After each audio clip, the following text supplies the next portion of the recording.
Hey guys, welcome to the channel, welcome to another video. It's that time of the weekend, it's Premier League predictions time. Another round of exciting and intriguing Premier League encounters are almost upon us for this weekend as we enter into match day 11 of the brand new season. Before we get into all the talk, analysis and predictions though, I would like to remind you all to please like the video and also subscribe if you're new. Both things are always and very greatly appreciated. And also for you guys to get involved in the comment section. Use and abuse that comment section, people, with your thoughts, comments, opinions, feelings, whatever you want to call it about this weekend's games of football from the Premier League. That will surely make for great and interesting reading. But above all, of course, land your predictions in that comment section. Where would a predictions video be without predictions? I'll never know. But yes, get involved in that comment section with your predictions, people. Would love to hear what you have to say about this weekend's games of football. Right, now that that's out of the way and done with, let's kick things off, shall we? And we're starting off with Saturday's 3 PM encounters. And the first one up is Brentford taking on Bournemouth. And I've gone with a 3-1 win to the Cherries. Now, Bournemouth have been an excellent side this season. They've been really good.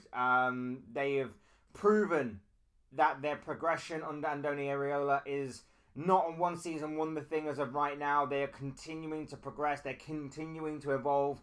And they've picked up some really good wins this season and are continuing very well under their new ownership. And my kind of advice to Bournemouth fans is enjoy it while it lasts, because it's only going to be a matter of time before more people start to realise that Bournemouth is full of good players. Bournemouth has an excellent manager as well.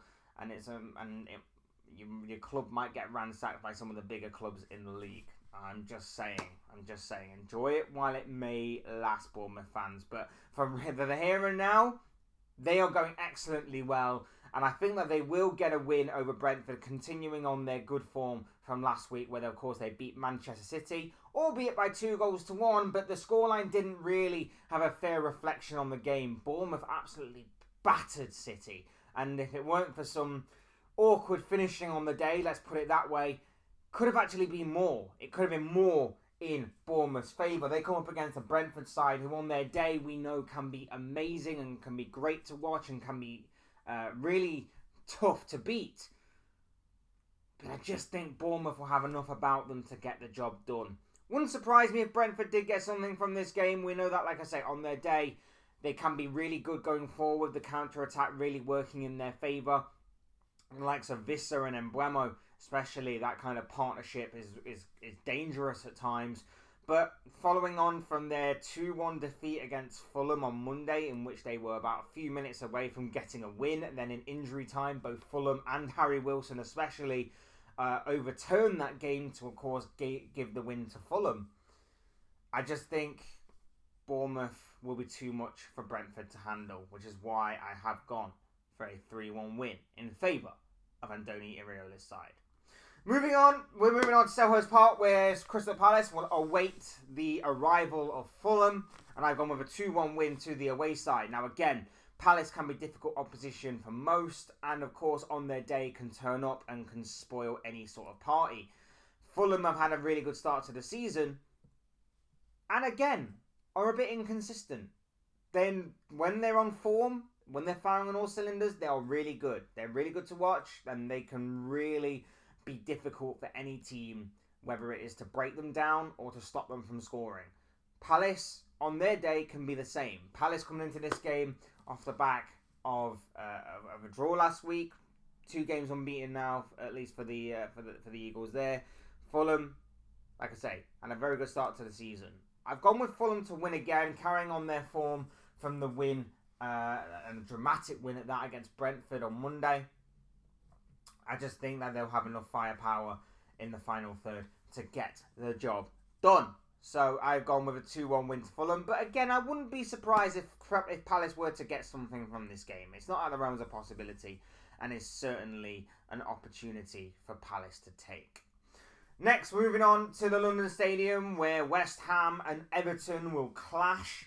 I've gone with a 1-1 draw here. Now again, if I was to stick my neck out on the line and actually pick one of these two teams to win, I'd probably be leaning more towards Everton. But what you've got here is a game between two of the most awkward teams currently in the Premier League. Everton lost to Southampton last week, giving them their first victory of the season. West Ham, hit and miss. The arrival of Julian Lopetegui hasn't quite worked out as well as probably what a lot of Hammer fans would have hoped, and West Ham themselves would have hoped. And it's very, very awkward to decide what is going to happen with West Ham. They've got a good side on paper, but as we know, games aren't won on paper, and it's just not clicking right now, whether it's in a defensive sense or even in an attacking sense. For Everton, slightly similar. Their defence hasn't been as solid as what it was last season, and their attack is, again, awkward to say the least, and that's maybe a common word throughout this entire video, awkward.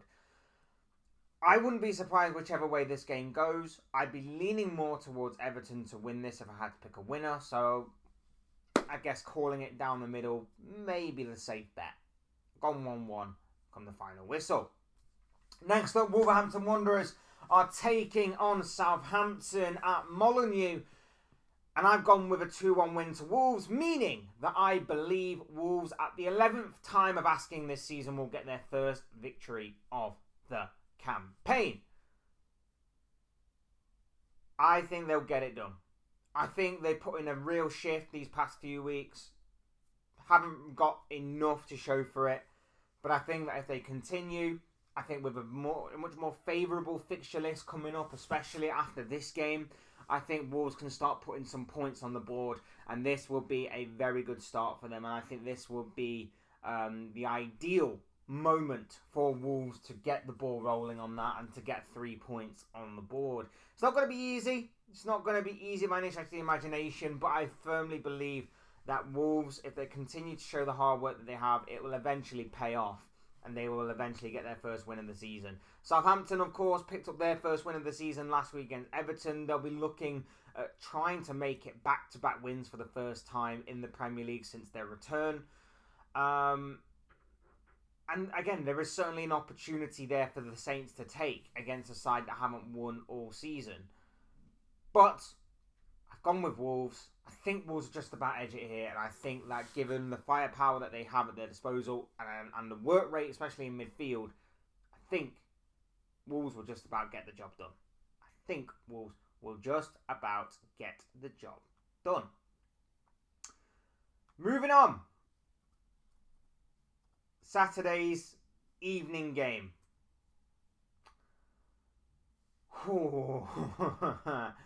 Saturday's evening game. At the Amex Stadium, Brighton against Manchester City. And what a bad week it has been for Manchester City. Losing 3 on the bounce in all competitions, and now they are facing a very difficult run in their next few encounters. Starting with an away trip to Brighton. Now, it could just be a blip that Man City go through every season. It could be something more of a crisis. Only time will tell on that. But I've gone with a 2-2 draw. 2-2 draw. And the reason is that Brighton have been very good so far this season. Very, very good. Lost 2-1 to Liverpool last week. But in most of their games this season, have produced excellent football. Created lots of goal-scoring opportunities. Given teams a lot to think about. May not have always got the right results for them, but there's a lot to learn for their young manager and for their young squad. They come against the City side who, like I say, aren't in the best of form, feeling a little sorry for themselves, feeling a little down. This is a fantastic opportunity for Brighton to get something over on Pep Guardiola's side. And I was extremely tempted to go for a win for Brighton. The only reason why I'm going for a draw is because I firmly believe that if City can withstand the pressure that Brighton are surely going to put on them, if City can create the opportunities that they created against Sporting, which, given the way that Brighton played, there is certainly going to be room for opportunities to be created for Manchester City. They will take some of those opportunities, more than what they did on Tuesday night against Sporting. And not only that as well, but although Brighton themselves will create opportunities, sometimes their finishing leaves a lot to be desired. But also, what I've noticed about Brighton, 60, 70 odd minutes into games, they begin to tire. And I think their squad depth just might not be enough to see them get through this game. Now, City fans will complain about certain injuries, certain players not being fully at the races or fully fit. And there is that element of an argument. It's not a strong one, but it is something that's worth to be considered. I just think that if Brighton can take their opportunities, they will get something from this game.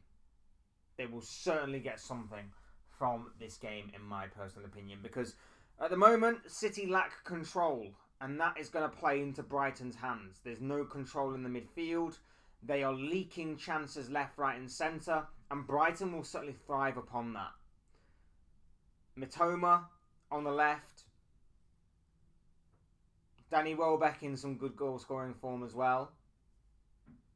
The midfield, which is strong and combative. I think Brighton can get something from this game. That's why I've gone 2-2. And I was sort of tempted to actually give Brighton the 3 points. But I think 2-2 is probably going to be the fair result on the day. Moving on to Anfield, Saturday night. After the 5:30 kickoff, we actually have an 8 o'clock game. Why we have an 8 o'clock game, I have absolutely no idea. I don't actually like the 8 o'clock game on a Saturday, especially because there's no lunchtime game on Saturday this weekend. So what the hell is that all about? I'll never know. Scheduling is very weird in my opinion. But here we are with Liverpool against Aston Villa at Anfield. Liverpool looking to maintain their position at the top of the table. Aston Villa looking to bounce back from that pretty embarrassing 4-1 defeat to Tottenham last week. And I've gone with a 2-1 win to Liverpool. I think second half FC and the depth that Liverpool have will thrive. Will thrive upon this Aston Villa team and will get the victory.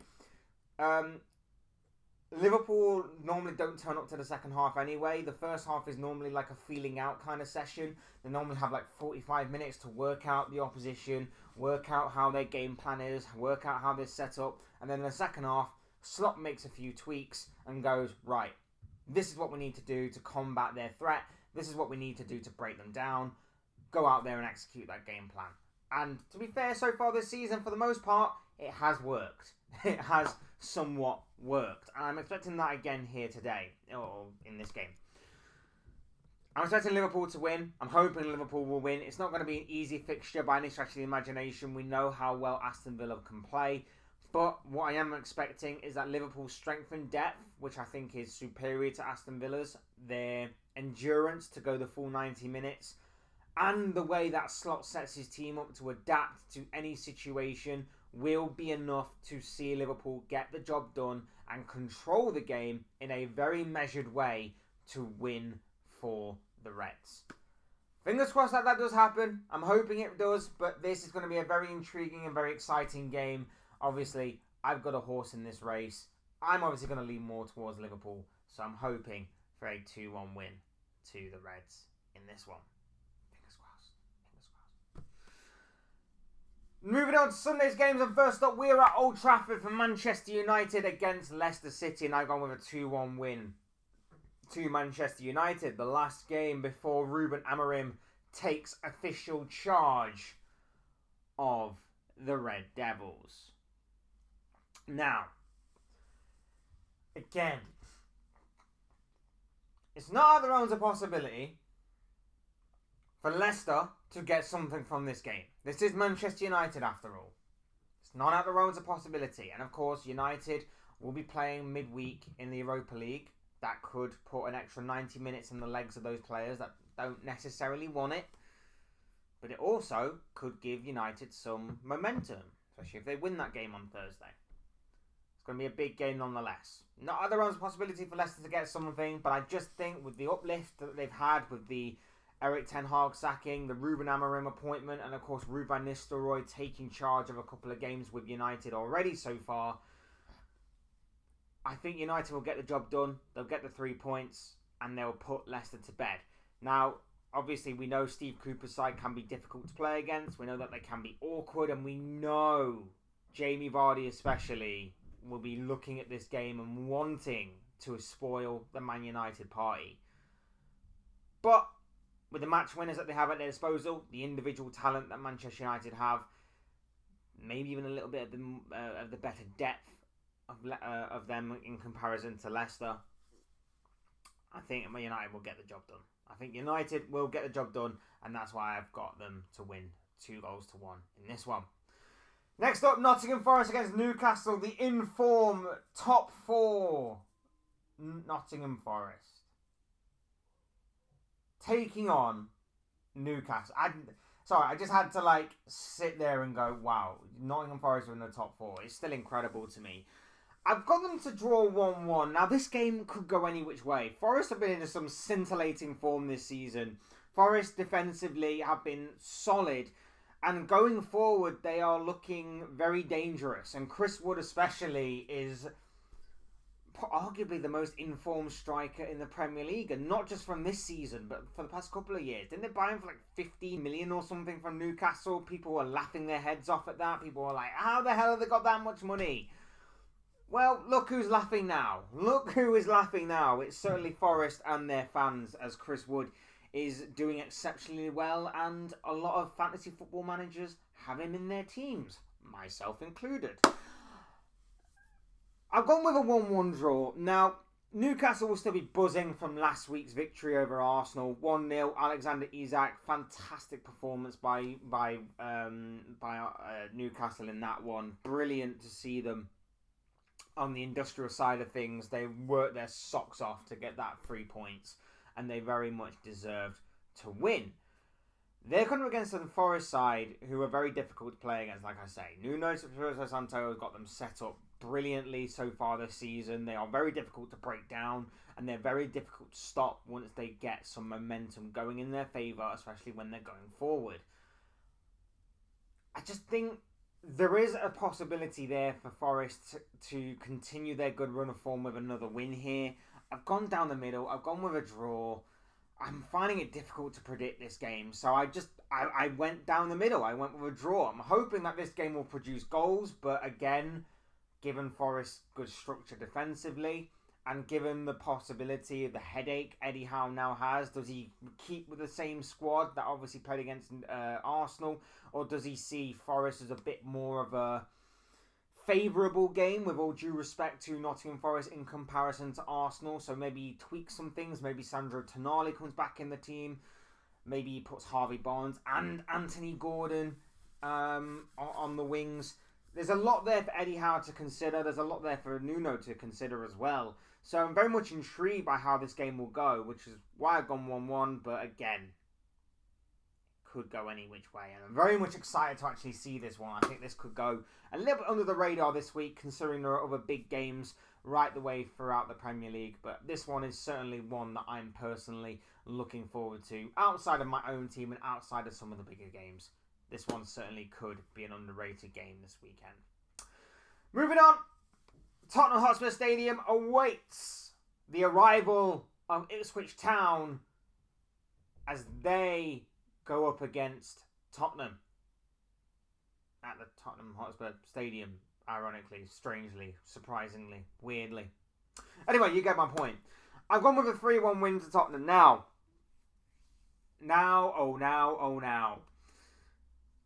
This should be one of the more predictable games to call. Tottenham, big win last week, redeemed themselves from a couple of weeks ago against an Ipswich Town side who are yet to win this season. But we've been here before, haven't we? We said this a few weeks ago when they played Crystal Palace. Palace not yet won a game this season. Tottenham coming into this one in fine form. This surely had Tottenham win written all over it. Look what happened. Spurs lost. Palace got their first win of the season. Could history be about to repeat itself in the form of Ipswich Town this time, as they pick up their first win of the season at the expense of Tottenham? I somewhat hope that is the case because it's funny. But at the same time, if I have to be honest, I'm going with my head rather than my heart in this one. And I'm going with a 3-1 win to Tottenham. Now, if Tottenham play how they normally do play, it could be curtains for Ipswich. They will create chances, and it's all about whether or not the likes of Dominic Solanke, Heung-min Son, Brennan Johnson take those opportunities. We know that obviously Brennan Johnson's in good form. Solanke got a couple of goals last week. Son picked up an assist. So the wheels are spinning there. The wheels are certainly spinning there for Spurs in an attacking sense to obviously get something big from this game. But if Tottenham's mentality slips, if they think if they think the game is won before a ball is even kicked, they will get embarrassed. Because Ipswich Town are no pushovers. Let's not completely dismiss the possibility of Ipswich getting something from this game. They are no pushovers by any stretch of the imagination. But certainly what could happen is Ipswich may get something from this game, but the likelihood is that Spurs will win. So that's why I've gone with the percentages. I've gone with Spurs to win, but I genuinely would not be surprised in the slightest if Ipswich do get something from this game and we're back talking about how inconsistent Tottenham are, how awkward they are, and their fans go from completely jubilant last week with a big win over Aston Villa to again being down and angry, frustrated over a dropping of points, shall we say, to an Ipswich Town, a relegation candidate with all due respect, and a side that have not won all season. It certainly could be a possibility there. And finally, in what I believe to be the biggest game of this round of fixtures, the biggest highlight and the main event of this upcoming round of Premier League fixtures, it is blue versus red at Stamford Bridge. It is the typical London derby that is. Chelsea versus Arsenal, a Premier League classic, is set to play out another chapter at Stamford Bridge this Sunday. And I've gone with a 1-1 draw.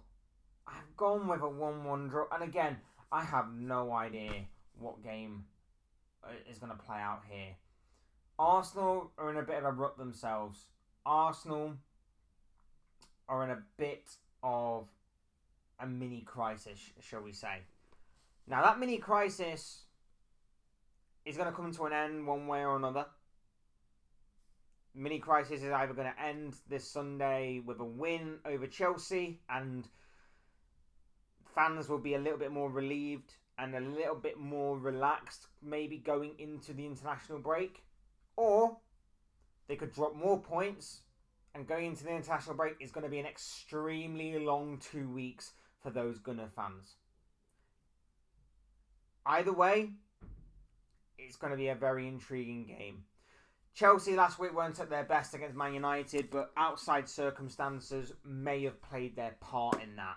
This weekend, they are coming into a game against Arsenal where the Gunners aren't in the best of form.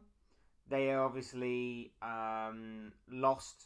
They lost last week against Newcastle. They have got no win in their last 3 Premier League games. They have lost 2 and drawn 1 in that time.